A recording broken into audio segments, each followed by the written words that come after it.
Salut les amis, salut à tous. J'espère que vous allez bien ce 9 juillet 2021, 190e jour de l'année. Fête de l'indépendance en Argentine, on oublie trop souvent de le dire. L'Argentine sera à l'honneur du programme évidemment. Une finale de Copa América qui se profile à l'horizon dans la nuit de dimanche à lundi contre l'ennemi juré brésilien. Une finale qui promet. Neymar contre Messi, ça peut être un beau duel, un bon duel même. Des finales, on n'a que ça. On n'a que ça au programme au niveau de l'actu. Wimbledon, on arrive au bout. La Stanley Cup en NHL a rendu son verdict, malheureusement pour les Canadiens de Montréal. La NBA n'est pas en reste. Et évidemment, si vous êtes italien ou anglais, votre cœur tremble à l'heure où on parle. Votre cœur bat la chamade. Ça nous promet un programme assez spectaculaire. Évidemment, on ne pourrait pas commencer cette émission sans parler de nos, de nos grands hommes du 9 juillet. Alors, on va commencer par aborder le plus triste, le plus douloureux. Il y a 15 ans, jour pour jour, la France s'inclinait face à l'Italie en finale de Coupe du Monde sur une terrible séance de tir au but qui laissera beaucoup de séquelles. On est obligé d'en parler. On va faire vite parce que on va laisser aux Italiens le soin de se préparer pour leur vraie finale qui arrive. Je leur souhaite autant de réussite, vu l'euro qu'ils ont fait. On aura l'occasion d'en parler aussi plus en détail. Ça fait 20 ans jour pour jour que Zizou a été transféré du côté du Real Madrid. Transfert record à l'époque, 500 millions de francs, 75 millions d'euros. On verra que depuis, le record a été pulvérisé. On verra aussi que c'est pas forcément signe de qualité et de réussite pour ceux qui ont battu le record. J'en profite pour faire un petit hommage euh, aux légendes du sport et aux noms qu'on a tendance à oublier qui sont nés un 9 juillet. Federico Bahamontes, légende du cyclisme espagnol, vainqueur à multiples reprises du Tour de France, né un 9 juillet. Page criminelle, on fêtera aussi l'anniversaire d'O.J. Simpson, grand joueur de NFL, de football américain, dont le nom maintenant est associé pour la postérité à un homicide, donc on va faire court, hein. On va éviter de lui donner trop de crédit. Gianluca Vialli, grand attaquant des années 90 côté italien et actuellement entraîneur adjoint aux côtés de Roberto Mancini de la sélection italienne. On est obligé d'en parler. Salut Werin, salut Black Phoenix, j'espère que vous allez toutes et tous bien. Black Phoenix étant arrivé, on peut commencer à parler de basket. Bon anniversaire à la patronne de l'équipe de France ces dernières années, Céline Dumer, qui fête aussi son anniversaire, évidemment. Les jumeaux maudits latéraux du Brésil, Fabio et Raphaël, ont fait leurs 30 ans, aujourd'hui. Ashley Young aussi, qui a fait ses 34 ans, je crois, si je ne dis pas de bêtises. Voilà, on a fait un petit tour concret, rapide et efficace des célébrités. Pour ceux que j'ai oubliés, je m'en excuse. Si vous êtes né un 9 juillet, bon anniversaire à vous. Si vous n'êtes pas né un 9 juillet, vous attendrez votre tour. On va commencer sans transition par partir sur les patinoires américaines, du côté de la Floride, du côté de Tampa Bay. La série a rendu son verdict. On s'était quitté sur un 3-0 en faveur de Tampa Bay, en espérant un retour de Montréal. Il y a eu un début de retour. Montréal s'est imposé 3-2 du côté du Centre Bell au Québec. Et malheureusement, ça a craqué il y a 2 jours, enfin la nuit de mercredi à jeudi, nous offrant cette Stanley Cup trophée assez mastoc, hein, quand même, hein. Un peu plus costaud que notre Coupe du Monde. Ça fait des bras. Ça peut servir aussi de barre pour pousser la salle. Un joli trophée, assez majestueux, je trouve, assez imposant. Vous voyez à l'écran le MVP des finales, le vainqueur du trophée Conn Smith, Andrei Vasilevski, le gardien de Tampa Bay, qui a fait des playoffs assez fous. Et elle a été forgée dans le Mordor. C'est un peu ça, ouais. Ouais, c'est déjà du bel ouvrage, quoi. C'est-à-dire, tu veux mettre dans ton salon, il te faut un double étage, quoi. Il faut un duplex. Parce que sinon, faut péter le mur. Enfin, faut péter le plafond, surtout. Alors, Andrei Vasilevski, le gardien de Tampa Bay, qui a sorti des playoffs assez fous, une série en finale qui finit sur un blanchissage. Donc, blanchissage, encore une fois, je le rappelle pour ceux qui n'ont pas forcément la notion, c'est juste l'action de faire un match complet sans prendre de but. Voilà, ça vous situe le niveau du bonhomme. Donc Tampa Bay qui va chercher son deuxième titre consécutif, qui fait un back-to-back. Vraiment une franchise bien construite, alors, avec beaucoup, beaucoup de stars. Il y a quelques polémiques du côté des États-Unis sur la gestion de la masse salariale de Tampa Bay. Voilà, ils ont un peu plus de liberté que les Québécois, mais c'est plutôt les Québécois qui se plaignent à l'heure actuelle parce qu'ils sont un peu, je pense, un peu frustrés que les Canadiens n'aient pu aller au bout. Donc voilà, félicitations à Tampa Bay, mérité, allègrement mérité vu la saison, vu le niveau de certains de leurs joueurs. C'est totalement mérité. Et ça nous promet, voilà, pour moi qui suis fan de Montréal, on a vu de très belles choses et on a vu une génération qui prenait le pouvoir à Montréal très jeune.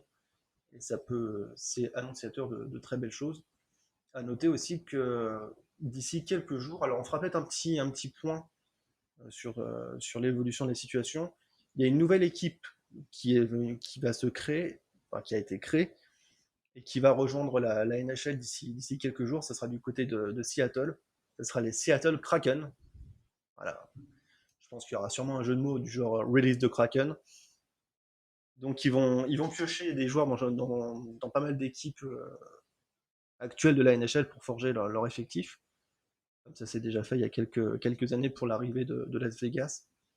Donc on verra comment les équipes vont être impactées, comment les équipes vont protéger certains de leurs joueurs et devoir abandonner d'autres joueurs clés de leur effectif. On fera peut-être un petit point là-dessus, ça peut être un sujet tout à fait intéressant. On va passer maintenant, on va quitter les patinoires pour rejoindre les parquets. Les finales en NBA ont commencé. Et du côté de Phoenix, le soleil se lève et se lève très fort. On est déjà à 2 victoires à 0 du côté de Phoenix contre Milwaukee, contre les Bucks. Phoenix impressionnant. Le match 2 a eu lieu cette nuit. Une réussite insolente. Victoire 118 à 108 de Phoenix. Et c'est juste monstrueux. Si on parle de réussite, un pourcentage à 3 points stratosphérique, on voit 50% de réussite.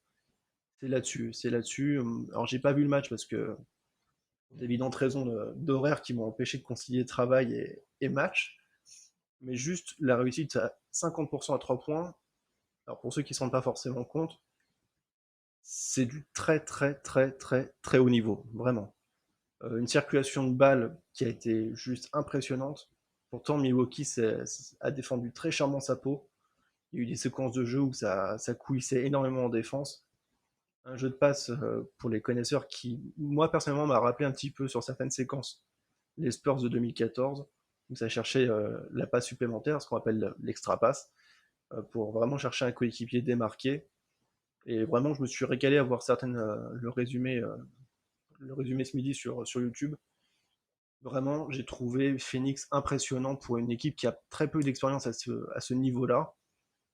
Chris Paul, le point god, comme disent les Américains, qui prouve qu'il est vraiment dans la discussion pour être dans un top 10, voire peut-être même top 5, diront certains, des meilleurs meneurs de l'histoire à son poste. En tout cas, si jamais le Phoenix va chercher le titre au bout de la série, on pourra vraiment discuter pour une place dans le top 5.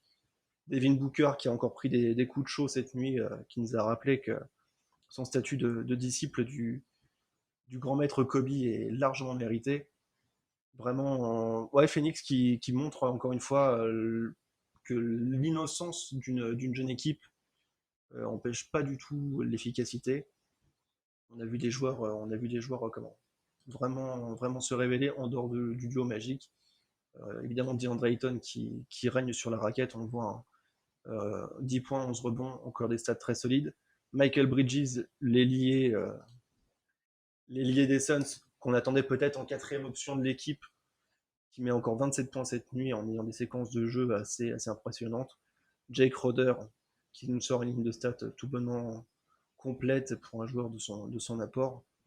Vraiment, je pense, je pense que Phoenix a fait un beau pas vers le titre. Alors, pas forcément décisif parce que la série est encore longue. Je rappelle qu'il faut 4 victoires pour aller chercher le titre. Les deux prochains matchs seront du côté de Milwaukee, donc ça va peut-être renverser la tendance. Non, alors Ibarus et Black Phoenix, c'est pour mettre des taquets d'entrée. Surtout Ibarus. Salut gros. Ouais, Kaminski, c'est le bout du bout du bout du banc. C'est-à-dire que même sur les planches, des fois, il n'a pas de place pour s'asseoir. Et en effet, le mid-range, donc le tir à mi-distance de Phoenix a été assez létal. Que ce soit notamment du côté de Devin Booker qui a pris des petits pull-up jumpers assez propres, on va pas se mentir. Franchement, Phoenix me régale. Je pense rejoindre la vie générale. Personne n'y croyait forcément. Et ouais, je pense que on n'était pas beaucoup à miser sur Phoenix en début de saison. Moi, le premier. Euh, je- J'étais déjà content si ça allait chercher les playoffs. Et faut reconnaître que c'est vraiment une équipe spectaculaire dans son approche. Et en face, il est presque seul au monde. C'est évidemment Giannis Antetokounmpo, le franchise player de Milwaukee. Voilà, je me permets de reprendre le tweet de Trash Talk. Il a joué 40 minutes sur 48 hier, 42 points, 12 rebonds, 4 passes, 3 contres, dont un ou deux qui tâchent, une interception, des pourcentages de tir vraiment très très propres. Lui qui diversifie son approche au niveau du shoot. Il était très très peu shooter il n'y a encore pas si longtemps que ça. Il commence à prendre des 3 et à en rentrer quelques-uns. J'aime beaucoup la dimension qu'il prend, à la fois sur le plan, je dirais, mental, en tant que leader. J'aime aussi l'approche qu'il a d'un point de vue technique, où il diversifie son jeu tout en restant impressionnant physiquement dans son approche. On a encore vu des actions cette nuit où il s'est fait siffler une faute offensive, mais il rentre épaule la première. Je crois que c'est Jake Roder qui défend sur lui. T'as l'impression de voir un joueur de NBA contre un enfant de quatrième. Allez. Euh, alors, le running gag sur ses lancers, ouais, c'est son point noir. On a l'impression que c'est son plafond de verre à l'heure actuelle. Mais j'ai l'impression que c'est un peu à géométrie variable. Il y a des matchs où il est relativement dedans. Mais ouais, on voit hein, encore là en sur 18. Alors, je suis pas expert en maths, mais je pense qu'on doit pas être loin des 62-63%. C'est vraiment son péché mignon. C'est dommage parce que on a l'impression qu'il lui manquerait presque que ça pour réussir. Il n'hésite pas à aller au mastic pour défendre. À la création, je trouve qu'il s'est amélioré. Il a une vision de jeu où il a moins ce côté, je trouve, un peu soliste. Et pourtant, malgré un casting assez intéressant du côté de Milwaukee, j'ai l'impression qu'il est un petit peu esselé à l'heure actuelle. On a l'impression que les leaders à côté de lui sont pas au niveau auquel on les attendait. Pourtant, j'adore Drew Holiday, j'adore Brook Lopez, j'adore Chris Middleton, mais l'impression que c'est un peu léger aussi. Ils se font un peu presque englobés par l'enjeu, je dirais.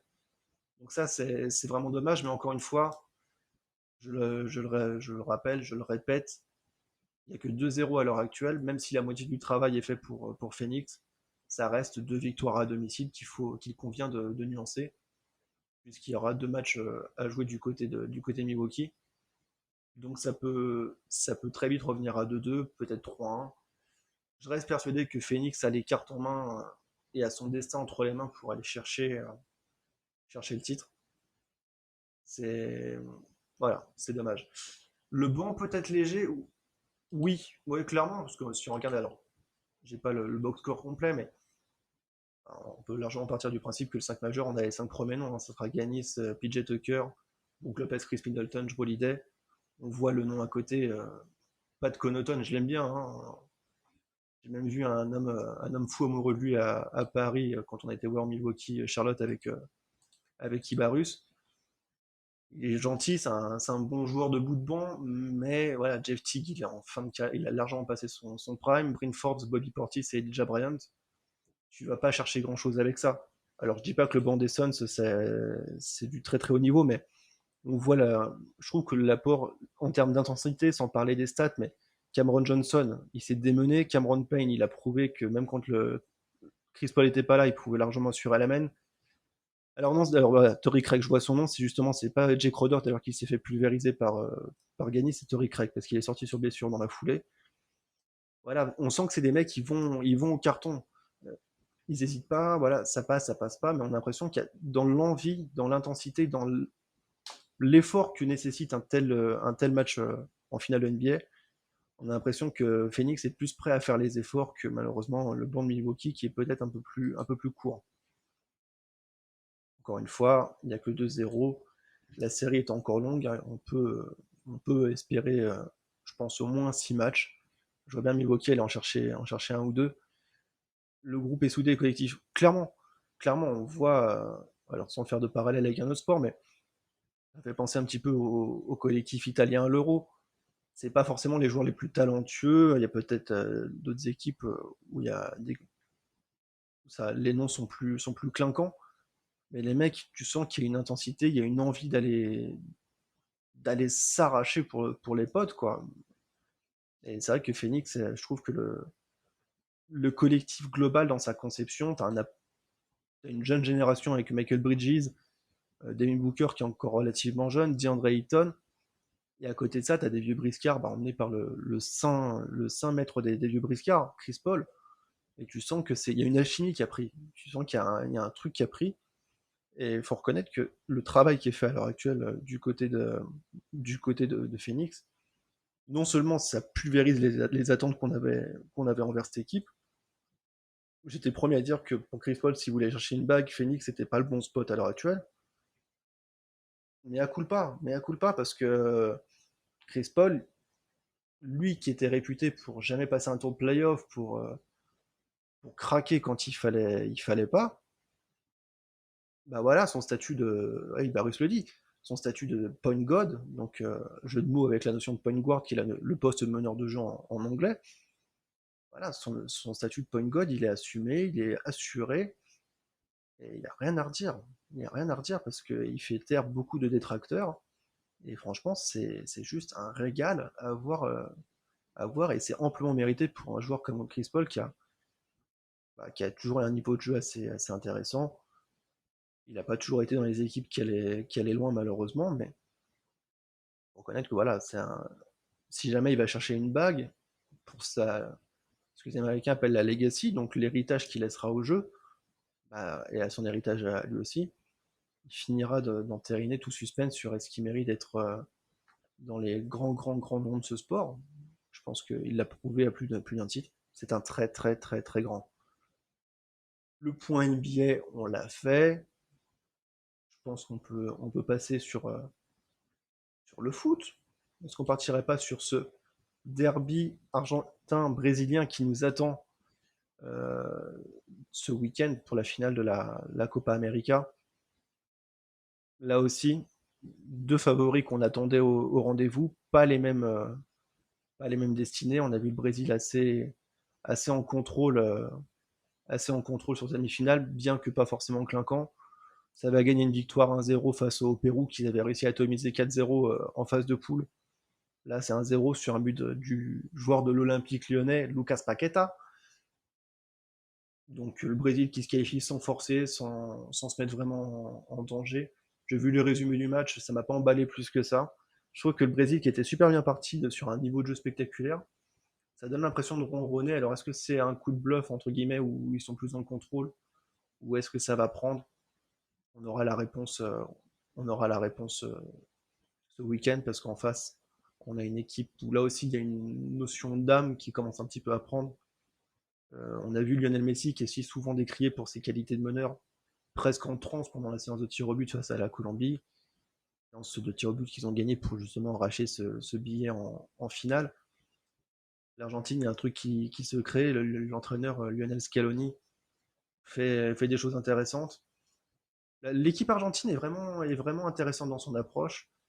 Et on le voit sur la séance de tir au but, il y a un homme qui s'est dégagé. Alors son nom n'apparaît pas à l'écran, puisque c'est le gardien de but argentin. Il a pas son nom qui apparaît malheureusement. Emiliano Martinez. ancien gardien notamment d'Arsenal, ancien troisième gardien d'Arsenal. On le rappelle, hein, lui qui a seulement connu vraiment un temps de jeu conséquent en première division l'année dernière à 28 ans, profitant des blessures des deux principaux gardiens d'Arsenal. Lui, pareil, voilà, il a saisi son occasion, il a gravi les échelons sur le tard, mais à vitesse grand V. Donc vraiment amplement mérité. Il arrête 3 tirs au but contre la Colombie. On l'a vu félicité par Léo Messi. On sent qu'il prend lui aussi une dimension assez singulière sur un poste bizarrement qui n'a jamais été le point fort des Argentins. Donc je suis assez content pour lui parce que c'est un joueur qui n'a jamais lâché. Il y a encore 2 ans, dites-vous, il joue en deuxième division anglaise. Il a joué il y a une moitié de saison du côté de Reading en Championship, donc la deuxième division anglaise. Il a su se saisir une opportunité sur des blessures du côté de comment du côté d'Arsenal. Et cette année, un transfert à Aston Villa où franchement, il a prouvé qu'il avait un niveau de jeu, bien que parfois un petit peu en dents de scie, un niveau de jeu très constant. Et c'est amplement mérité pour un joueur comme lui, un joueur de l'ombre, de pouvoir saisir sa chance, de faire briller et sa carrière et son pays. Donc franchement, je suis très content. Je voulais voir un Brésil-Argentine en finale. On l'aura. On en parlera évidemment lundi prochain sur le VSD pour faire un petit débrief du week-end. Évidemment, tous les matchs qu'on aborde aujourd'hui, on fera le compte rendu ce lundi. Personnellement, je mets quand même une petite pièce sur le Brésil. Les deux maillots sont derrière. Je pense que le Brésil a peut-être été plus constant sur l'ensemble du tournoi, mais à voir dans quelle mesure les grosses individualités vont se neutraliser et vont se maîtriser. Évidemment, l'autre match foot attendu par toute la planète, ou du moins toute l'Europe, ça sera là aussi dimanche soir, Italie-Angleterre. Alors, je pense on a tous vu les matchs. Angleterre-Danemark. L'Angleterre, je trouve, n'a pas été transcendante. Ça a fait le boulot, mais j'ai trouvé l'Angleterre un peu poussive. Contre des Danois en plus, ouais, pareil, les Danois qui ont été un petit peu essoufflés, j'ai trouvé. Alors après, c'est mon avis, hein, ça vaut ce que ça vaut. Mais ouais, l'Angleterre, pas encore à son vrai niveau, porté encore une fois par un joueur que j'avais presque condamné tellement je l'avais trouvé compliqué, du moins dans une situation et une saison très compliquée du côté de Manchester City, c'est Raheem Sterling. Et force est de reconnaître qu'il porte l'Angleterre sur son dos depuis le début de la compétition. Donc là-dessus, gros respect, parce qu'il a su rebondir alors qu'il était lui-même dans une situation très compliquée. Donc assez content pour lui, c'est un joueur qu'on a du mal à ne pas aimer. L'Angleterre qui aura fort à faire, parce qu'en face, on parlait tout à l'heure de son collectif, mais l'Italie est vraiment, je pense, l'équipe surprise de ce tournoi. Non pas que les Italiens ne sont pas, du moins la sélection italienne ne soit pas une grande sélection. On rappelle, ils sont pas qualifiés pour la Coupe du Monde il y a maintenant 3 ans. Ça avait été un traumatisme national. L'entraîneur avait été changé. On avait rappelé Roberto Mancini en urgence. Et ouais, il y a une âme. Il y a clairement il y a quelque chose qui se passe dans cette équipe. On parlait du travail de l'encadrement de Phoenix tout à l'heure pour constituer un collectif soudé. Mancini fait un travail extraordinaire à ce niveau-là. On sent un collectif qui est inébranlable. On l'a vu sur la séance de tir au but. Là, c'est le comportement du capitaine Giorgio Chiellini avant les tirs au but. Le mec arrive en tapant un fou rire devant Jordi Alba qui était concentré comme jamais du côté espagnol.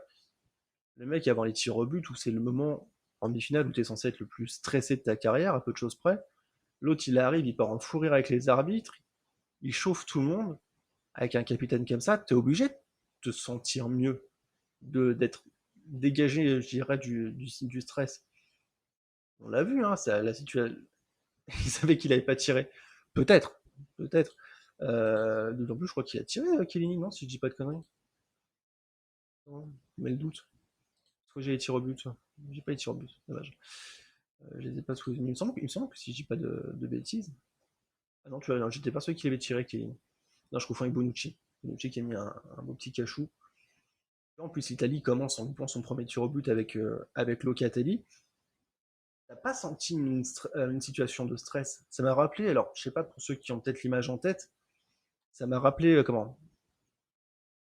Ça m'a rappelé Barthez en 98 contre la même sélection italienne, où le mec il est en train de taper un fou rire sur le banc de touche alors qu'il va affronter 5 tireurs qui ont qu'une envie, c'est de l'allumer quoi. Et moi je sais que quand j'étais gamin, cette situation, enfin ce comportement-là m'avait fait rire. J'avais trouvé ça assez fou. Et quand tu prends du recul, tu te dis que les mecs ils sont juste chauds quoi. T'as eu des joueurs, bah, on va pas revenir sur une autre séance de tir au but qu'on a malheureusement vécu du côté français. Et t'avais des joueurs où eux, tu sentais que les mecs, ils étaient pas bien. Je me demande si c'est pas Kimpembe, je crois, qui tire. Au mec, t'as l'impression tu te demandes s'il va arriver jusqu'au ballon pour tirer parce qu'il est pas serein, quoi. Et voilà, à côté de ça, bah, t'as des joueurs comme Chiellini, comme Bonucci, qui pas forcément un grand tireur de penalty, mais qui arrive concentré, serein, et ça se passe, ça s'est bien passé, quoi. Donc, alors je sais pas vous ce que vous pensez, je sais pas ce que vous pensez au niveau du pronostic de la finale, si vous êtes plus Team England ou Squadra Azzurra. Moi personnellement, si j'écoute le cœur, je te dirais la sélection anglaise, mais j'ai l'impression que l'Italie a montré plus de choses, quoi. J'ai trouvé l'Italie ultra séduisante, pas forcément, pas forcément à un niveau de jeu égal tout au long du tournoi. Je les ai trouvés plus en dedans, par exemple, contre l'Autriche. Euh, mais voilà, l'Italie je trouve, a montré de très belles choses. Et ça serait mérité parce que c'est un grand pays de foot. Alors même si notre génération, je sais que dans le chat, on est tous à peu près du même âge, on a cette rivalité historique avec les Italiens. Il y a eu 98, il y a eu l'Euro 2000, il y a eu aussi la finale, on fait les 15 ans aujourd'hui, on en parlait tout à l'heure. Il y a eu les 15 ans de la finale de 2006. On va refaire l'histoire, hein, la séance de tir au but, Zizou qui met une panenka puis qui met un coup de tête. Voilà, il y a longtemps eu cette rivalité avec la Squadra Azzurra, mais ce serait clairement mérité pour l'Italie si jamais elle va chercher son titre. L'Angleterre, bon, il y a eu un niveau de jeu un peu plus, un peu plus poussif. En plus, il y a pas mal de comment? Il y a pas mal de comment? Je trouve plus mes mots. Il y a pas mal de polémiques par rapport à l'accueil des supporters, par rapport au fait que les Anglais ont joué 6 matchs sur 7 du côté de Wembley. Donc c'est vrai qu'il y a beaucoup de gens qui veulent voir l'Angleterre s'effondrer juste pour le pied de nez. On rappelle qu'ils courent depuis 55 ans après un titre international. Le dernier titre, c'était là aussi à Wembley avec le but qui n'est peut-être jamais rentré. Pareil, à chaque fois qu'il y a une finale, ils sont dedans. Une finale polémique, ils sont dedans. Voilà, 66, le triplé de Geoff Hurst, avec encore une fois ce but. Alors pour ceux qui ne sont pas au courant, l'Angleterre gagne 4-2 ou 4-3, je crois. Et sur les 4 buts, il y a une frappe.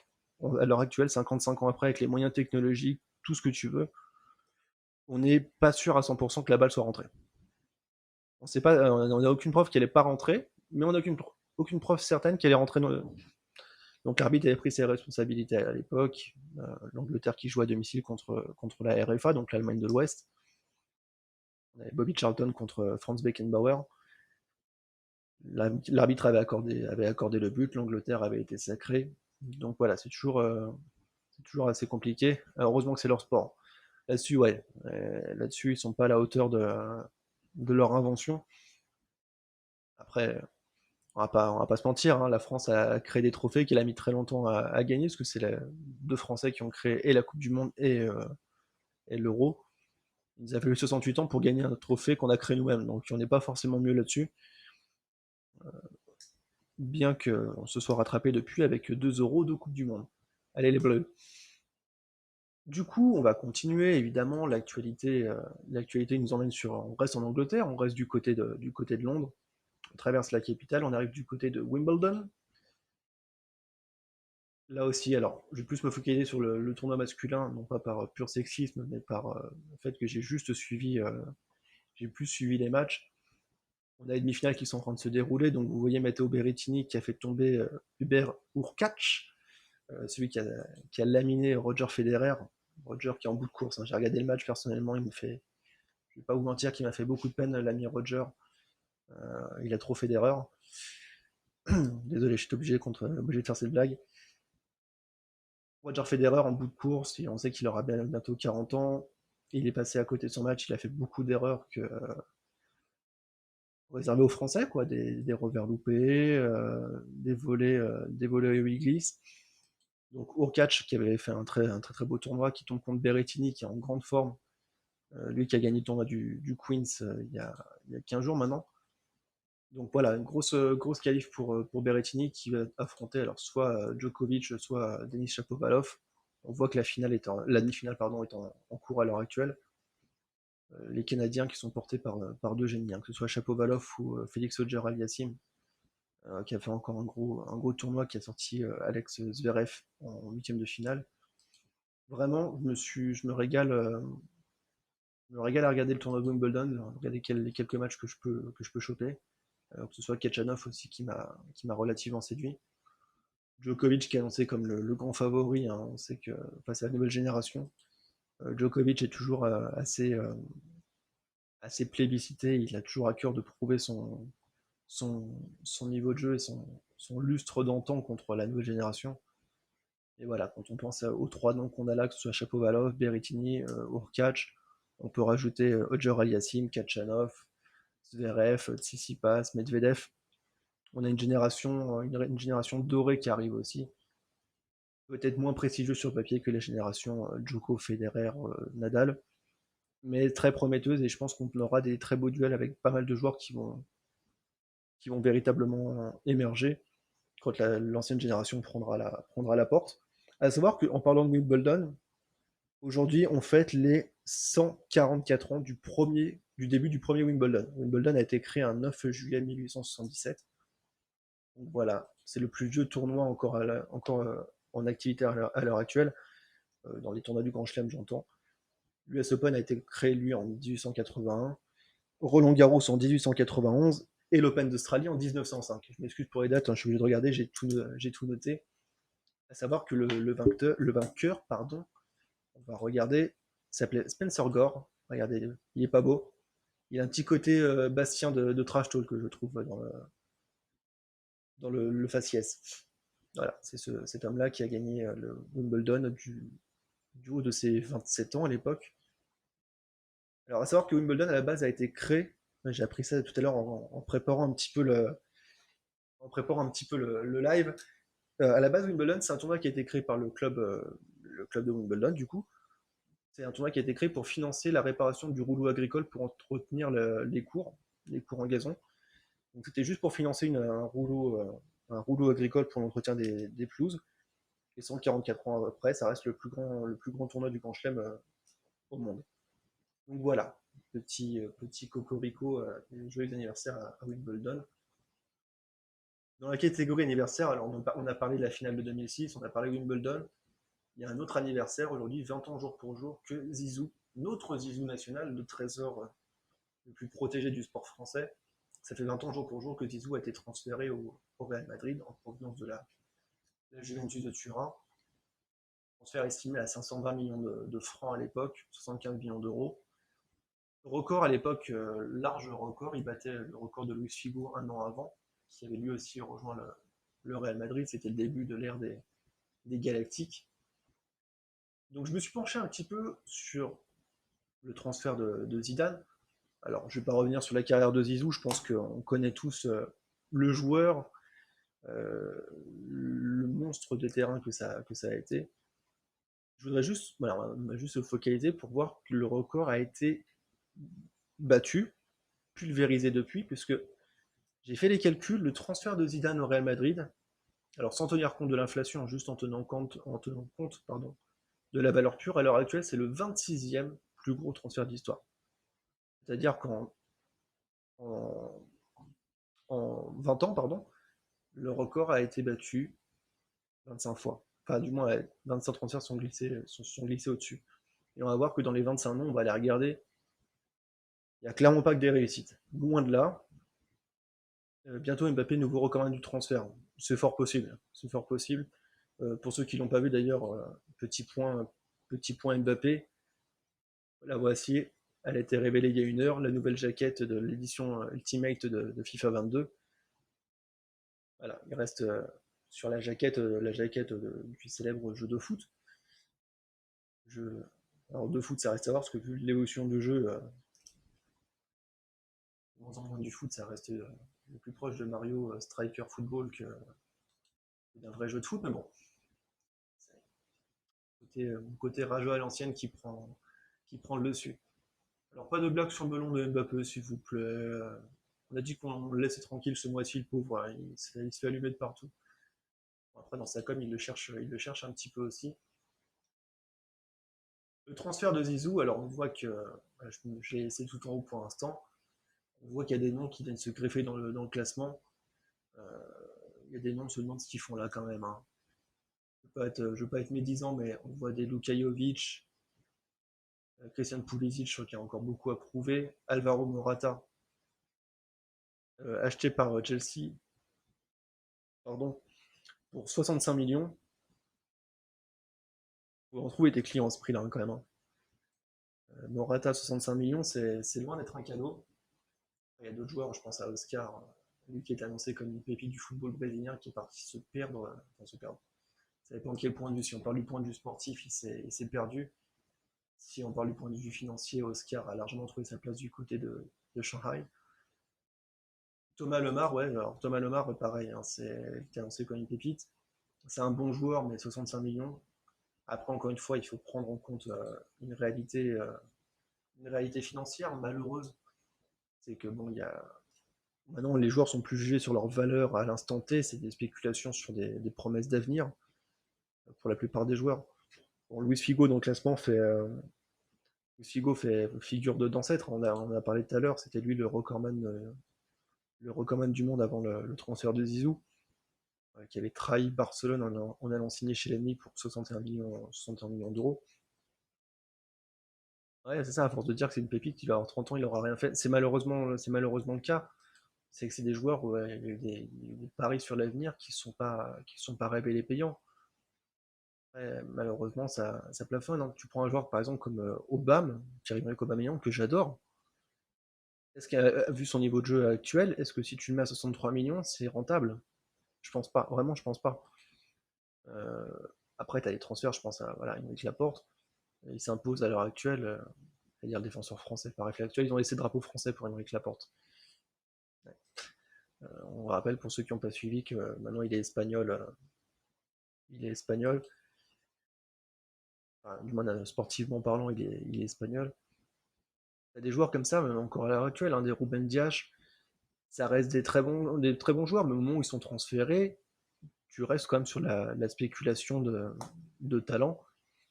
Et encore là, bon, après, tu as des transferts comme Kevin De Bruyne, 74 millions à l'époque. Je pense que vu le niveau de jeu qu'il a depuis son transfert il y a 6 ans, tu peux dire que tu as rentabilisé le truc. Frankie de Jong, je pense qu'il sera rentabilisé aussi. Alors, il y a par exemple, tu prends Di Maria, à l'époque où il vivait à Manchester, très compliqué le passage de Di Maria à Manchester. Hein. Tu vois, ils l'ont refourgué 1 an après au PSG. Ils ont perdu 12 millions parce que ça a pas pris. Ça reste dommage malgré tout, quoi. Ça fait cher le satellite. Ouais, c'est déjà du beau satellite à ce prix-là, quoi. Du coup, si vous le voulez bien, on va remonter tranquillement les transferts. Alors j'ai vu les noms. Pour certains, mouillez-vous la nuque hein, quand même, parce que là, on est sur de la douille de 14. Hein, c'est mouillez-vous la nuque, prenez-vous un Schweppes ou autre boisson gazeuse, parce qu'on va retrouver des noms. On parle de mecs qui à l'heure actuelle sont refourgués pour un quart de leur prix. Hein. Limite, les clubs cherchent à s'en débarrasser. Du coup, on va commencer avec le 25e du classement, Rames Rodriguez.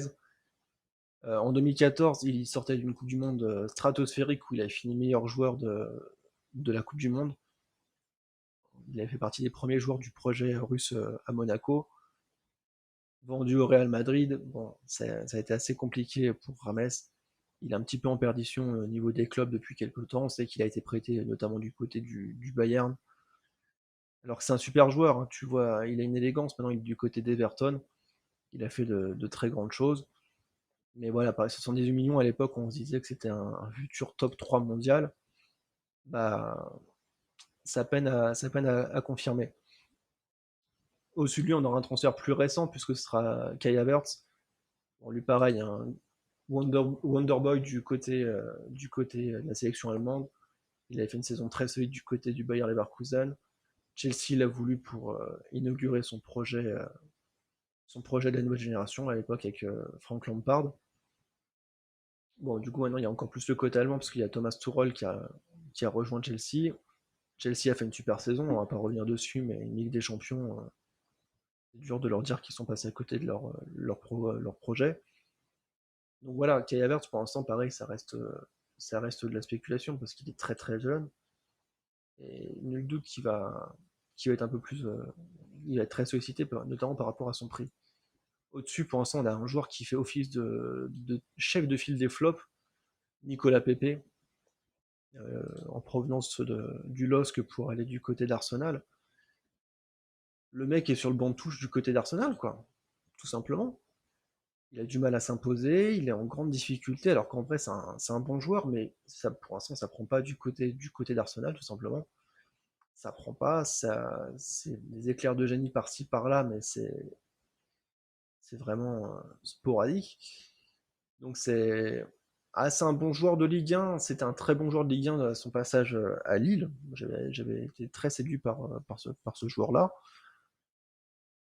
Après voilà, les Anglais, on sait qu'ils ont une propension à s'enflammer sur des jeunes joueurs. On voit, hein, tu vois le classement, t'as Kai Havertz et t'en auras d'autres qui vont arriver après. Quand tu vois Nicolas Pepe, tu te dis que les Anglais ont fait Arsenal a fait de la spéculation pour avoir une figure de proue pour leur projet. Pour l'instant, ça prend pas. Alors après, il y a peut-être eu un petit peu mieux sur la fin de saison dernière. On espère que ça sera la bonne parce que Arsenal, ils sont un peu entre deux eaux, c'est-à-dire que d'un côté, ils veulent continuer de lui donner sa chance, mais d'un autre côté, s'ils ont une bonne propale pour leur fourguer, ils seront pas contre. Après, voilà, comme tu dis, Barus, c'est vrai que le niveau de jeu d'Arsenal cette saison, enfin, et le projet et le niveau de jeu, c'est très compliqué pour les Gunners.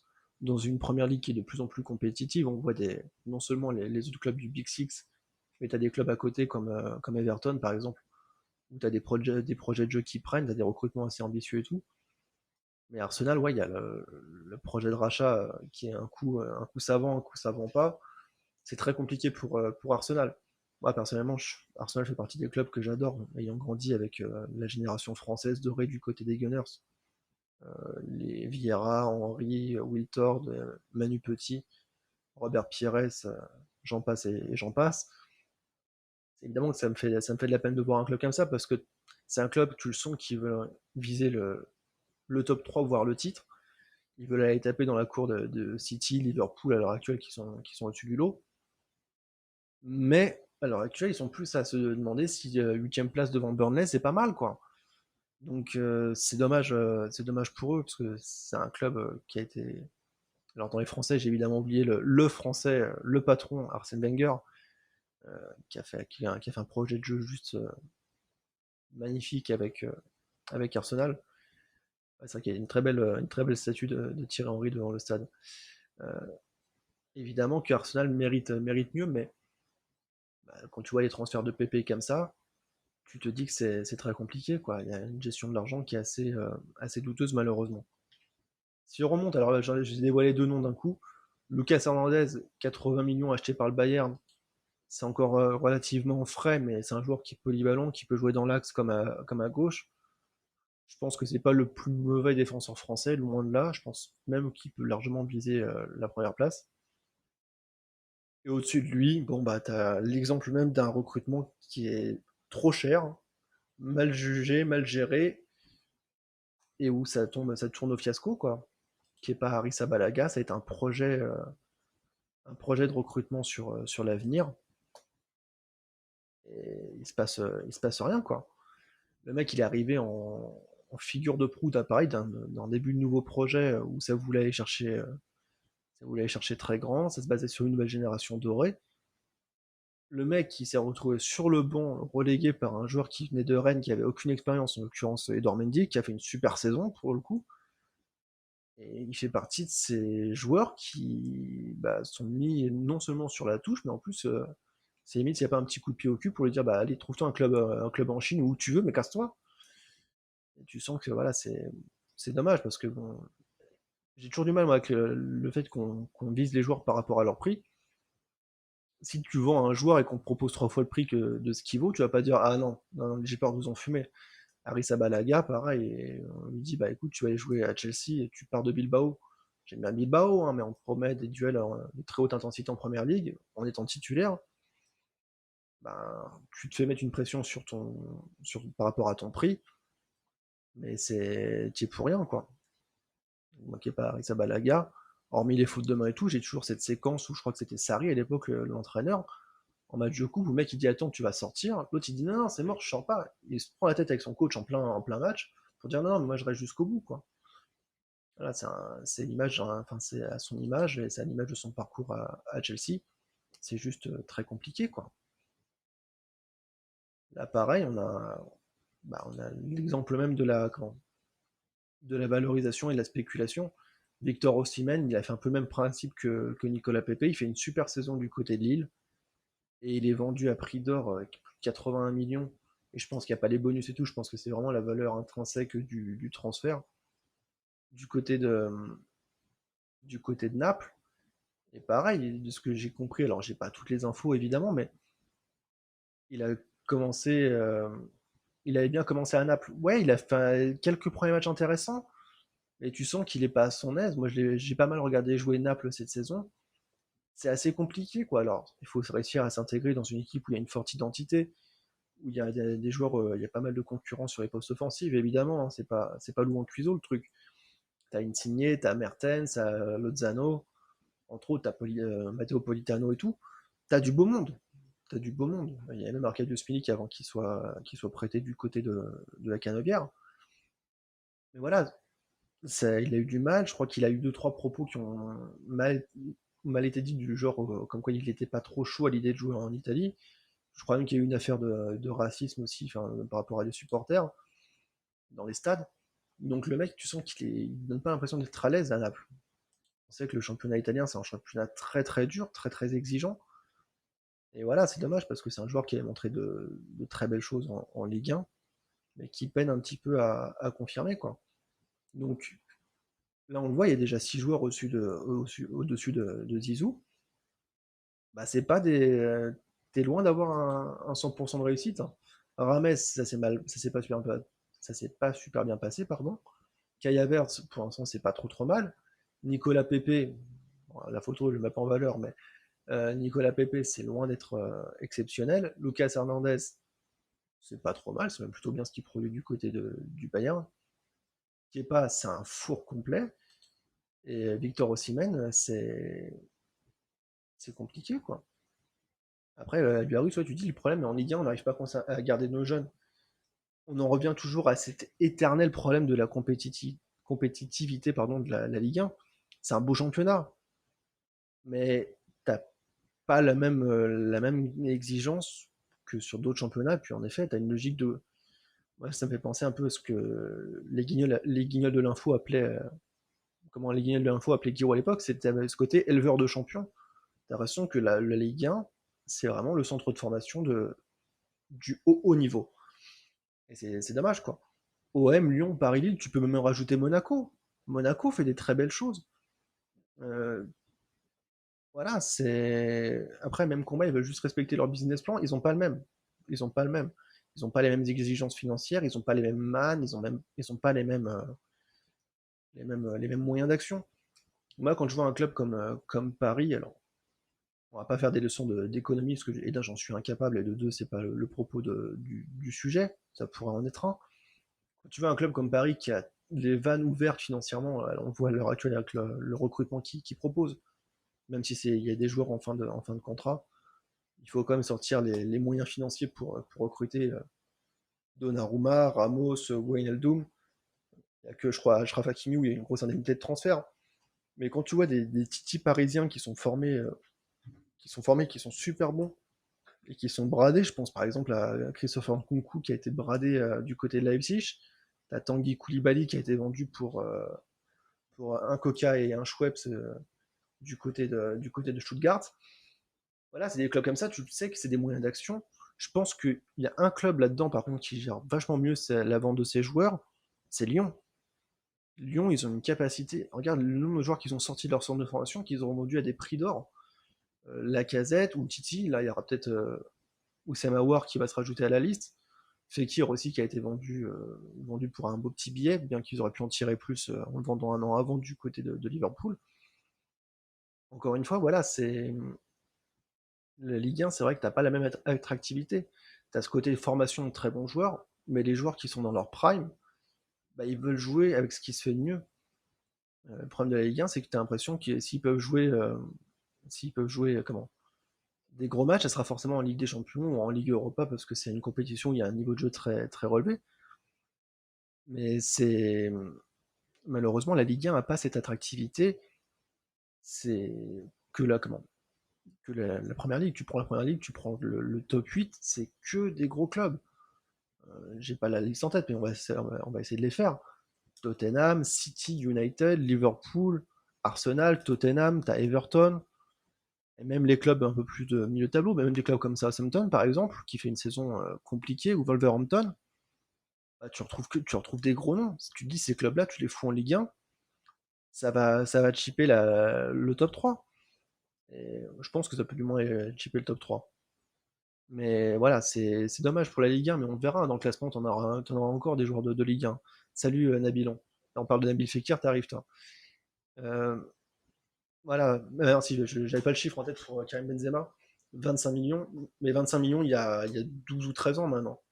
Alors, et sur une époque où les jeunes joueurs n'étaient pas valorisés de la même manière. Maintenant, tu as vraiment ce côté de investissement sur les très très jeunes joueurs pour aller essayer de choper la pépite qui sera rentabilisée, quoi. On va continuer le classement parce qu'il y a encore du beau monde, hein. Bon, bah, Luis Suarez, lui, pour le coup, c'était une valeur sûre à l'époque. Il était vendu dans son prime. Euh, il partait de Liverpool, il a signé au Barça.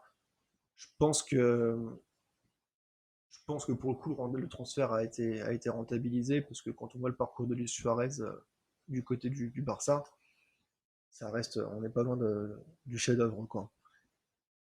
Il a tout gagné avec Messi. Il s'est imposé comme un des plus grands joueurs de l'histoire du club.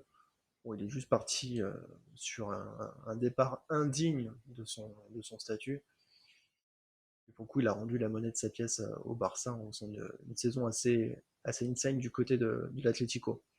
Si on continue le classement, on a quoi après? Romelu Lukaku. Pareil, Romelu, j'adore, hein. Et pour le coup, il est peut-être en train de rentabiliser son transfert. On parle beaucoup de potentiel départ de l'attaquant belge pour combler les dettes de l'Inter. Mais 83 millions, surtout quand tu vois le niveau qu'il avait à Manchester, l'Inter a fait un sacré pari parce que Romelu Lukaku à Manchester, c'était compliqué, hein. Il était pris en grippe par les supporters, il n'était pas en confiance. Et finalement, il a rebondi de manière assez spectaculaire du côté de l'Inter. Il forme un duo d'attaque avec Lautaro Martinez. Juste impressionnant. Mais voilà, tu vois, tu as toujours ce côté spéculatif sur ces montants-là. Et alors que Romelu Lukaku il est déjà plus dans son prime parce que c'est plus le jeune produit sorti de la formation. Donc je trouve ça assez intéressant aussi de cette approche de l'Inter qui a fait un vrai pari sur un joueur confirmé, qui avait beaucoup à prouver et qui devait vraiment se racheter. Et ça s'est avéré relativement, du moins sportivement, payant. Virgil van Dijk, feu l'ancien défenseur le plus cher au monde. Bon bah lui pareil, on retrouve un petit peu j'allais dire le principe un peu de Rames Rodriguez, mais beaucoup mieux sur la conclusion. C'est un joueur qui avait le vent en poupe, mais qui n'avait pas encore confirmé dans un top top club. Et le mec, bon, bah, hormis cette saison, parce qu'il y a un problème de blessure assez grave, qui l'ampute clairement de sa saison et qui a contribué à torpiller Liverpool. Mais le parcours de Van Dijk jusqu'à maintenant, enfin, sans compter cette saison, ça ressemblait au conte de fées et au sans faute.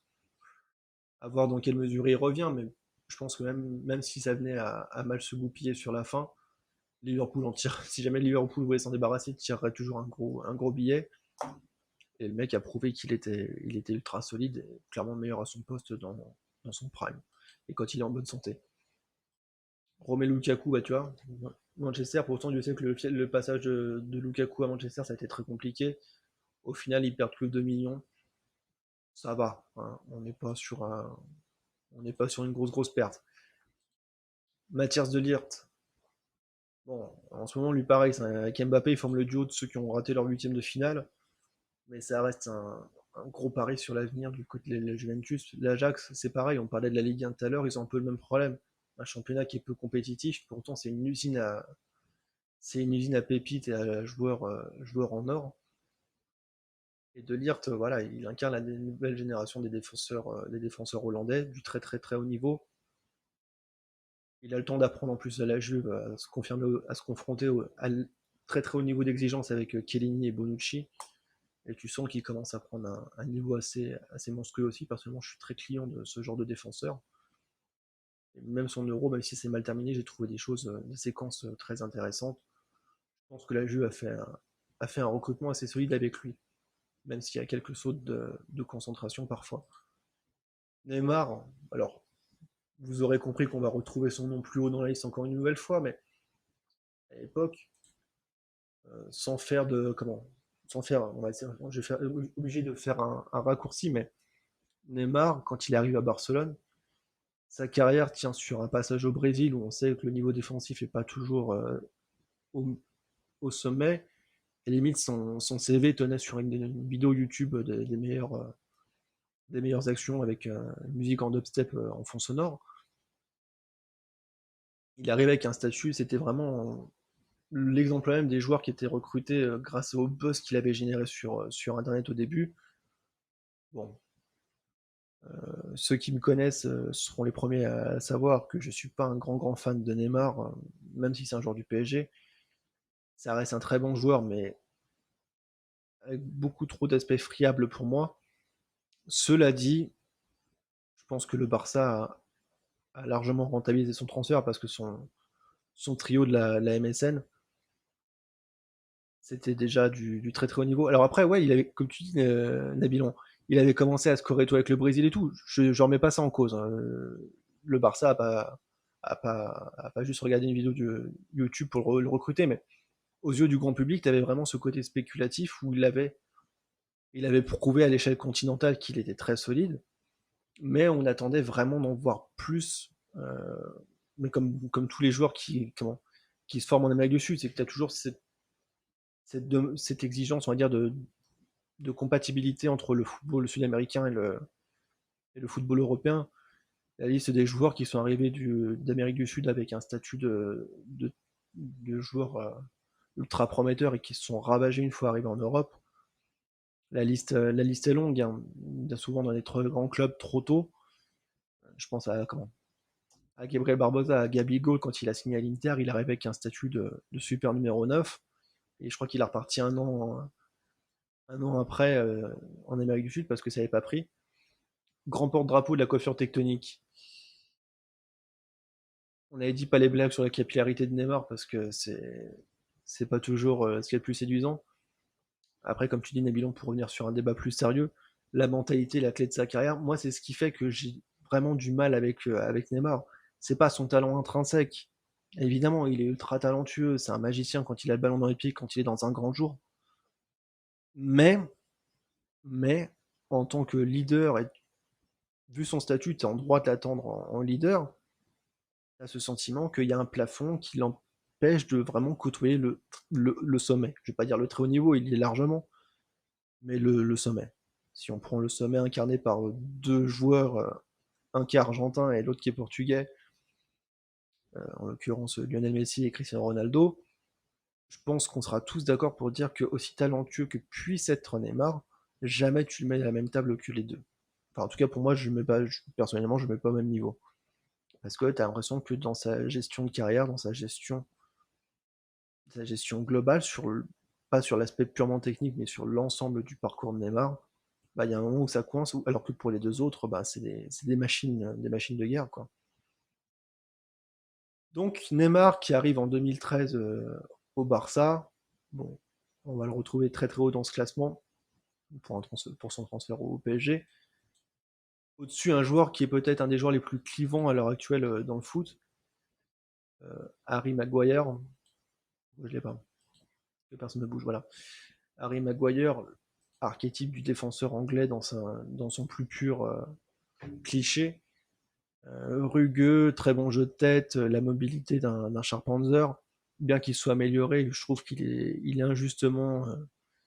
injustement décrié parfois parce qu'il a une capacité de projection qui est intéressante et je trouve qu'il s'améliore dans son niveau global depuis qu'il est à Manchester.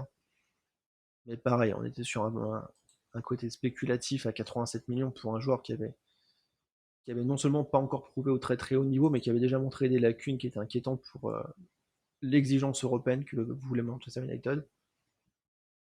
Celui-là, c'est peut-être un transfert pour lequel j'ai vraiment du mal à me positionner, savoir si c'est un flop ou si c'est rentabilisé. Dites-moi ce que vous en pensez en commentaire, parce que pour le coup, moi, j'ai l'impression que Maguire dans un bon jour, c'est du très très haut niveau, mais que des fois, il y a des trous d'air, qui sont assez insane. Mais bon, après, ça reste le capitaine, pas le capitaine, le capitaine de la sélection anglaise. Il fait des très bonnes choses à l'heure actuelle avec la sélection. Même avec Manchester, il est relativement solide, donc c'est compliqué de lui tomber dessus outre mesure. Gonzalo Higuain, 90 millions pour un joueur comme Gonzalo Higuain qui s'était déjà fait recaler au Real, poussé sur le banc par Karim. Moi, Higuain, j'ai jamais été fan j'ai jamais été fan du joueur.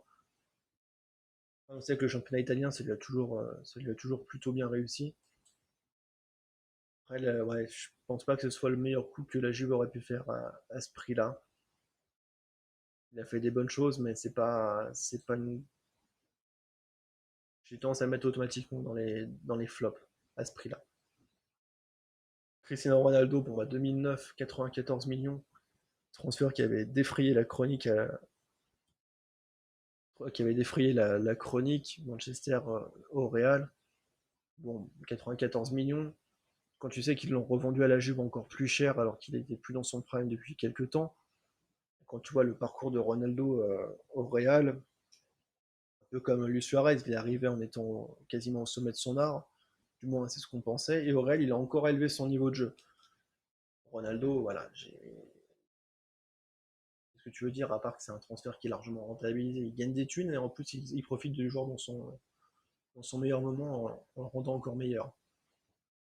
Pour en revenir sur Maguire, Nabil, j'attendais ton retour aussi par rapport à ça. Tu ajoutes un point que j'avais pas précisé, c'est vrai, le transfert d'un Anglais en première ligue, on connaît la mesure des prix. Clairement oui, clairement on sait que les Anglais ont tendance à s'enflammer non seulement sur le prix des joueurs de base, mais en plus quand c'est un des leurs, alors là on attend l'enfant roi. Donc c'est Ronaldo évidemment.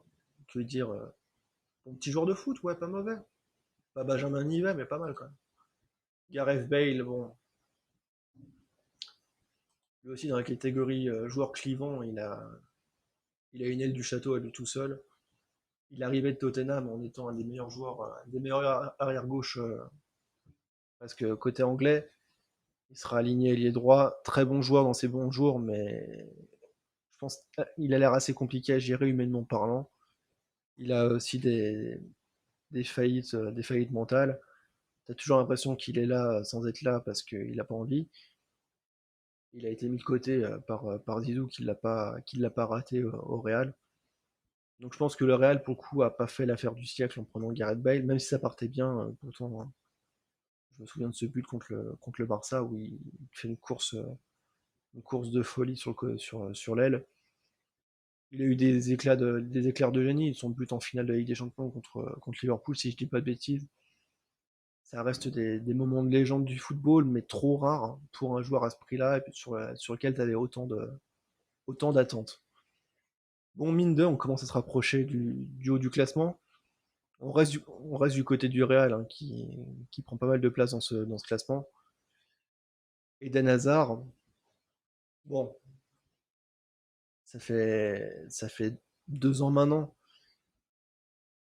mais 2 ans où sa carrière est tronquée par des blessures récurrentes qui font on a l'impression qu'on n'a jamais vu, je sais pas si on le verra, mais tronqué par pas mal de blessures malheureusement pour le jeune Eden, jeune qui est plus si jeune d'ailleurs. Mais voilà, pareil, lui, peut-être parti un poil trop tard de Chelsea pour ce prix-là, malheureusement pour lui. J'ose espérer qu'on verra Eden Hazard revenir à son meilleur niveau. J'ai trouvé des séquences intéressantes de sa part sur l'Euro, mais voilà, c'est lui pour le coup il va être tributaire de son corps. Certains remettront en cause son hygiène de vie malheureusement. Euh, c'est vrai qu'il donne pas l'impression de prendre soin à 100% de son bien-être, enfin pas de son bien-être, mais de son éthique de travail. Et c'est peut-être un petit peu dommage pour lui, mais ça n'enlève pas le joueur formidable qu'il est capable d'être. C'est pas les fans de Chelsea qui me diront le contraire. On parlait tout à l'heure du transfert de Ronaldo de Manchester au Real. Bon bah, le transfert du côté de la Juve, alors qu'il était plus tout jeune. Bon bah, le Real fait une bonne affaire financière. Tu veux redire quoi Tu veux redire quoi d'autre? La Juve, il s'est imposé, peut-être moins spectaculaire et moins transcendant qu'au Real, mais ça reste ultra solide. Voilà, ça fait partie. Qu'est-ce que tu veux dire sur Ronaldo qui n'a pas été dit? Le mec, c'est une machine, c'est un très très grand joueur. Au-dessus de Louis, bon, il défraie la chronique en ce moment avec son copain qu'on retrouvera lui aussi plus haut dans le classement.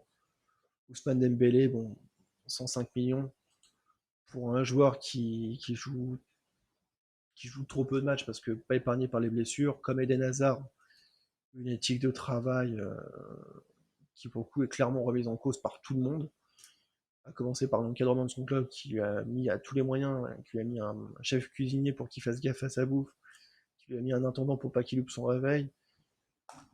Bon, j'adore Ousmane Dembélé, un super joueur hein, quand il est sur ses deux jambes, mais pareil, voilà, 105 millions pour être le pendant de Lionel Messi sur l'autre aile, tu t'attendais à autre chose, quoi. Clairement, tu t'attendais à autre chose. Et on parle le Real, pas le Real, pardon, le Barça commence à considérer encore une nouvelle fois un départ depuis la polémique qu'il y a eu avec Antoine Griezmann cette semaine sur des accusations de racisme.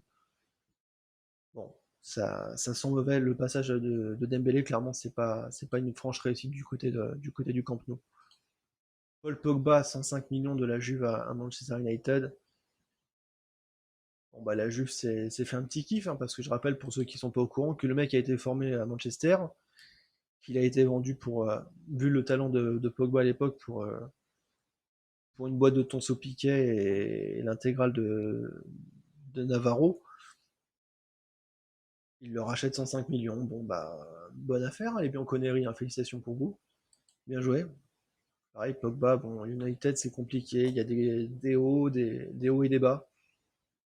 Si, je pense que les supporters de Manchester United, quand ils ont vu l'euro que Pogba a fait, même s'il a été trop court avec l'équipe de France, t'es en droit d'espérer du très très très lourd.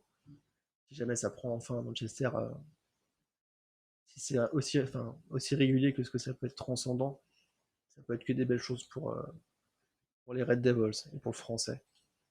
Griezmann, bon bah, pareil, hein. Cette saison, ça a été mieux du côté du Barça.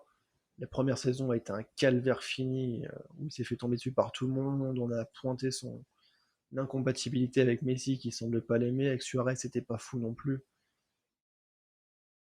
Griezmann, c'est compliqué parce que pour le coup, je trouve que personnellement, je sais pas ce que vous en pensez, je trouve qu'il fait une saison ultra propre du côté du Barça. Pas optimale, mais clairement propre. Bien meilleure que la première. Voilà, il y a cette affaire encore une fois qui vient secouer le cocotier du Barça, comme si c'était déjà pas assez compliqué à gérer en temps normal. Il a le risque de perdre leur sponsor titre, Rakuten. Griezmann qui perd un de ses sponsors en la personne de Konami, ça devient chaud pour lui. Clairement, ça devient compliqué, quoi. Pour l'instant, je pense qu'on sera tous d'accord pour dire que le transfert de Griezmann à Barcelone, à 120 millions, on n'est pas loin de l'escroquerie. Joao Félix, alors on revient dans la catégorie des paris sur l'ultra avenir. Joao Félix, le pendant portugais de Kylian Mbappé. Bon, pour l'instant, l'Atlético, ça n'a rien prouvé de transcendant non plus. Il est encore très jeune, mais ça commence à... C'est un petit peu compliqué, je trouve, Joao Félix. Je ne voudrais pas être injuste envers lui, loin de là, mais ça donne pas l'impression d'être en confiance, surtout dans une équipe où on sait que l'exigence est, avec Cholo Simeone est très très très poussée. Mais après, il lui reste encore, pour lui, pour le coup, il lui reste encore énormément de temps pour éclore. Voilà, lui, c'était le nom que je voulais voir dans ce classement, Philippe Coutinho. Alors, on en parle beaucoup parce que la grosse rumeur du moment, c'est que on pourrait le voir en Ligue 1 du côté de l'OM. On n'a pas eu plus d'infos que ça à l'heure actuelle, mais c'est la grosse grosse rumeur. Ça et le retour de Ribéry. Je calme tous les supporters marseillais. Didier Drogba ne reviendra pas à l'OM, par contre, cet été, peut-être l'été prochain. Philippe Coutinho, pour le coup, bon, il arrivait de Liverpool avec le statut de superstar du foot mondial. Le mec, il se fait prêter parce que à Barcelone, ils en peuvent plus. Il arrive au Bayern, il joue le seul bon match de sa saison, il le joue contre le Barça. Le Barça file des thunes à Liverpool parce qu'il fait des bonnes prestations dans les clubs où il est prêté. Et là, il cherche à s'en débarrasser. Tous les étés, ils cherchent à lui trouver un point de chute parce qu'ils savent pas quoi en faire. Du coup, c'est peut-être pour moi le plus gros gâchis de ce classement. Parce que pour ceux qui se souviennent du niveau de Coutinho à Liverpool, c'était du très très haut niveau, c'était un régal, c'était un magicien avec le ballon, on était sur un bijoutier, sur un orfèvre, sur ce que tu veux. Moi, je me régalais à le voir jouer à Liverpool. En plus, il y avait un côté sensationnel avec les supporters en fil et tout. Je trouve qu'il y avait une bonne communion. Et depuis qu'il est à Barcelone, bah, c'est son fantôme, quoi. Tout simplement, très clairement. Alors, Barcelone, il a été prêté au Bayern, entre autres. Là, il va peut-être rebondir du côté de l'OM. À voir, hein. Si c'est pas Marseille, ce sera ailleurs. Je pense qu'on le reverra pas de suite avec le maillot du Barça. Peut-être que je me trompe, mais clairement, je pense pas. Et voilà, Coutinho, quand tu vois qu'il va scruter, il va chercher les top places de ce classement, bah c'est juste très compliqué, quoi. Kylian Mbappé, bon, alors, sans parler de, sans parler de son euro, de ce qu'il a fait ou pas fait durant l'euro, la valeur intrinsèque du joueur, le talent pur, je pense qu'il a déjà plus confirmé que Joao Félix, par exemple, au très haut niveau, bien qu'il n'y ait pas un écart d'âge sensationnel entre les deux. Il a prouvé qu'il était très très fort, qu'il était très très bon, que ce soit avec le PSG ou même en équipe de France, hein, sans parler évidemment encore une fois de ses dernières sorties, mais il a déjà gagné la Coupe du Monde en ayant un très très haut niveau. Certains lui reprocheront son caractère, sa communication qui est assez désastreuse, je trouve, sur pas mal d'aspects. Certaines de ses décisions sur le terrain où tu as l'impression qu'il veut être le soliste. On en a parlé avec l'équipe de France beaucoup sur l'Euro. Le talent pur du joueur, je pense que c'est compliqué de le discréditer tellement il est bon. Quoi qu'il arrive, voilà, c'est un très grand joueur. Je pense que Paris, s'ils arrivent à le revendre autrement que en le laissant partir pour 0 €, ça sera une bonne affaire financière. Après, voilà, les négociations à l'heure où on parle, il a pas envie de repartir. On verra bien, hein, mais c'est assez compliqué. Ouais, pour le coup, Black Phoenix, je suis d'accord avec toi, hein, il a le même conseiller en image que Kevin Durant en NBA. Il est passé de chouchou préféré de la ménagère de moins de 50 ans, euh, entre guillemets. Alors, je caricature, encore une fois, je mets des gros guillemets sur ce que je vais dire, mais il a ce côté un petit peu presque petit con prétentieux pour certains. KD a le même problème aux États-Unis en NBA. On a l'impression qu'il y a une arrogance en permanence qui se dégage de ce qu'il fait, tellement il est en avance sur son âge. Alors, je sais pas si c'est une prise de melon, comme certains le disent, si c'est juste que bah voilà, il a peut-être pas. C'est compliqué aussi de devoir répondre en permanence à des sollicitations. Tu peux qu'imaginer la vie qu'il a, même s'il y a l'aspect financier, il a la sécurité financière, il y a ce que tu veux. En permanence, il est obligé de prouver plus que les autres qu'il vaut son statut, il vaut. Et des fois, il donne l'impression peut-être de se perdre là-dedans, et je pense qu'il faut être aussi indulgent sur certains aspects par rapport à ça. J'aurais toujours du mal à tomber sur Kylian Mbappé parce que ça reste une vraie pépite malgré tout. Et je pense que ça comme voilà, il est peut-être maladroit dans certains trucs, mais je pense pas qu'il soit mal intentionné, loin de là. Et normalement, on devrait arriver au très très haut du classement là, hein. Bah voilà, on arrive au number one, comme aurait dit Willy Denzey. Neymar. Euh, voilà, on reste sur le recrutement du PSG. Neymar, bon, je vais pas revenir sur ce que j'ai dit, hein, je suis pas fan du, du package global. Le joueur en lui-même est très très bon et grandiose, tout ce que tu veux, mais j'ai du mal avec l'inconstance de Neymar sur les grosses échéances. Quoi qu'il arrive, du coup, on a fait les 26 classements, enfin, les 26 places, Zizou plus les 25 au-dessus de lui. On l'a vu, il y a beaucoup d'aspects différents sur la gestion des transferts, que ce soit de la spéculation, des valeurs confirmées, des joueurs qui déçoivent. Mais bon, on est sur une évolution des transferts qui, je pense, un jour, on sera pas loin de passer les 300 millions. Ça arrivera très très vite. Juste à titre de comparaison, pour que vous compreniez, j'étais là en cherchant sur les transferts, je suis tombé sur des stats assez intéressantes. Le premier joueur à avoir passé les 10 millions d'euros, les 10 millions, hein, c'est-à-dire que maintenant c'est un transfert anodin, les 10 millions, regardez qui c'est. C'est Jean-Pierre Papin quand il a quitté l'OM. C'était il n'y a même pas 30 ans. On était à l'époque à 10 millions. 10 millions et maintenant on parle de 222 millions. Vous vous rendez compte comment la valeur des joueurs a implosé en pas longtemps. Je trouve ça juste assez impressionnant. On regarde un joueur comme Johan Cruyff qui est considéré comme un des plus grands joueurs de l'histoire, qui est transféré alors qu'il est encore au sommet de sa carrière, qui est transféré au Barça pour 1 million d'euros. Alors évidemment, il y aura l'inflation, il y aura pas mal d'aspects à prendre en compte, mais juste voir l'évolution des prix de transfert, je trouve ça juste assez fou, assez fou de voir comment les prix ont explosé en pas longtemps. Regarde Maradona qui est transféré du Barça à Naples, c'est 1,6 million. C'est rien, c'est 1,6 million. Maintenant, c'est un transfert Ligue de Ligue 1, quoi. C'est juste, je trouve ça juste assez monstrueux. Je voulais aussi faire un petit parallèle avec le foot féminin. C'est pas le sport enfin, la partie du foot que je maîtrise le plus, mais regardez le record de transfert entre le Paris FC et le Paris Saint-Germain. On parle de 150 000 euros. 150 000 euros. C'est rien. Et pourtant, c'est le record. C'est le record mondial. Voilà. Je trouve ça juste assez fou, quoi. Je veux juste faire ce petit parallèle-là, voilà, c'est sans tomber dans une guerre des sexes qui n'aurait pas lieu, mais je trouvais ça assez intéressant de faire un petit parallèle.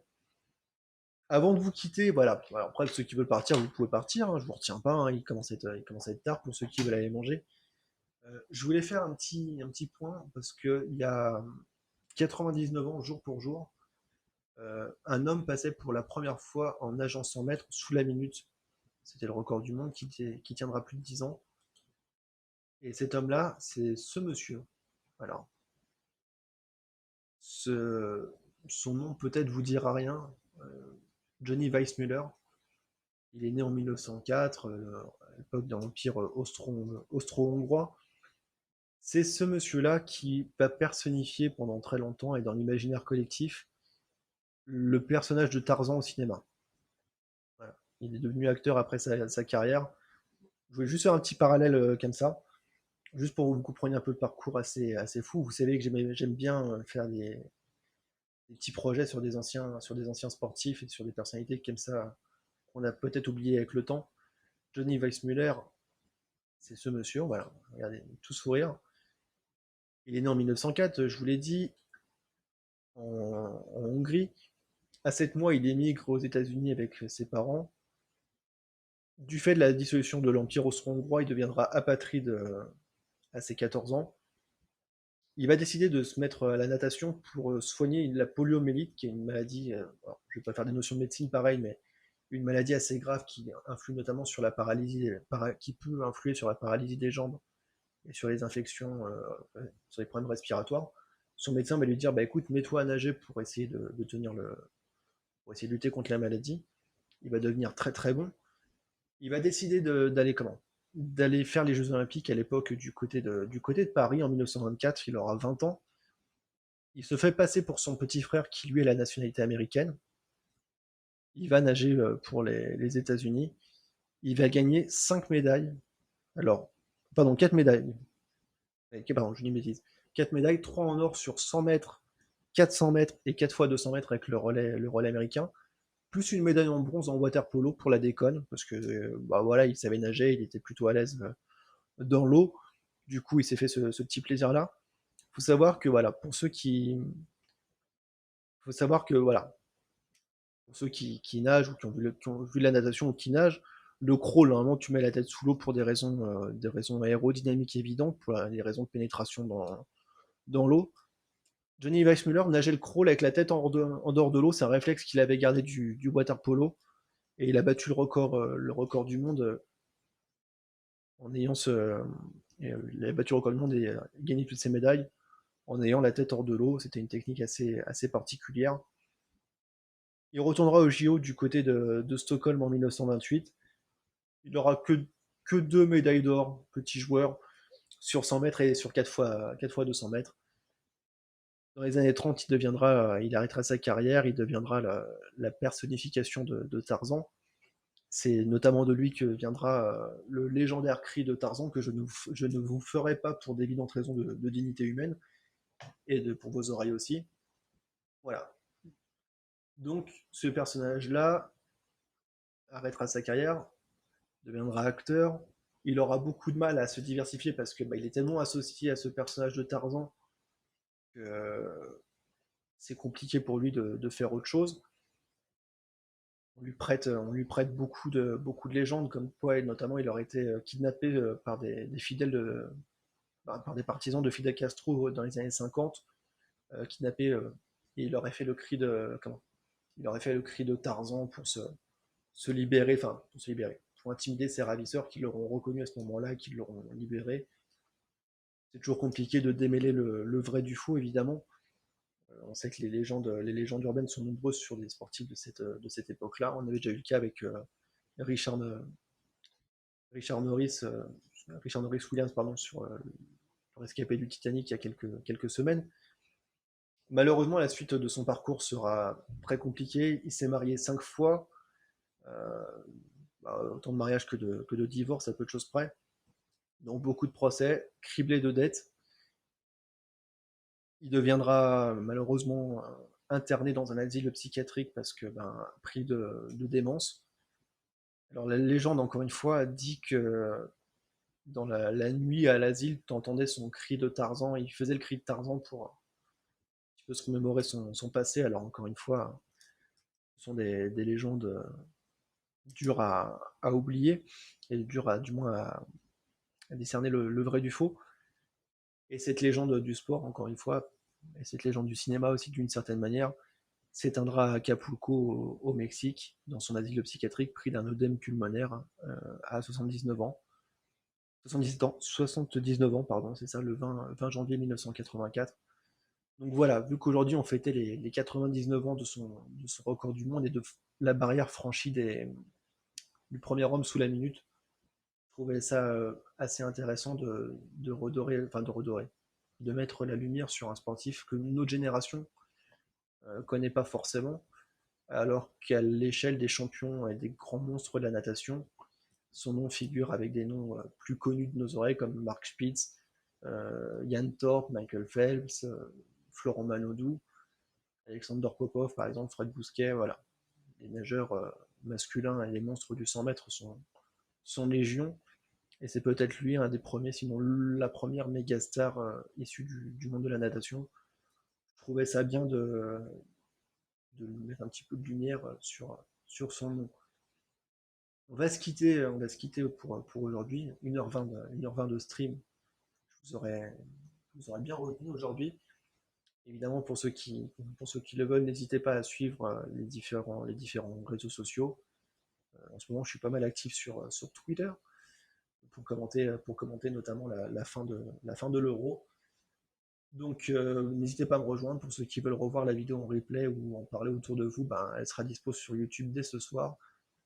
En ce qui vous concerne, je vous donne rendez-vous lundi pour un petit débrief du week-end. Vous l'aurez compris, on aura pas mal de finales à commenter. Je vous souhaite à toutes et à tous une bonne soirée. À quand les vidéos top? Jamais. Jamais, déjà, parce que j'en ai pas. J'ai pas de jacuzzi, du coup, en appartement, c'est assez compliqué. Et je porte pas très bien le maillot de bain de pièce. Sur ce, mesdames et messieurs, je vous souhaite à toutes et à tous une bonne soirée, un bon week-end. Courage à ceux qui travaillent. Et on se donne rendez-vous lundi 18h pour une nouvelle édition du VSD. À ciao, bonsoir.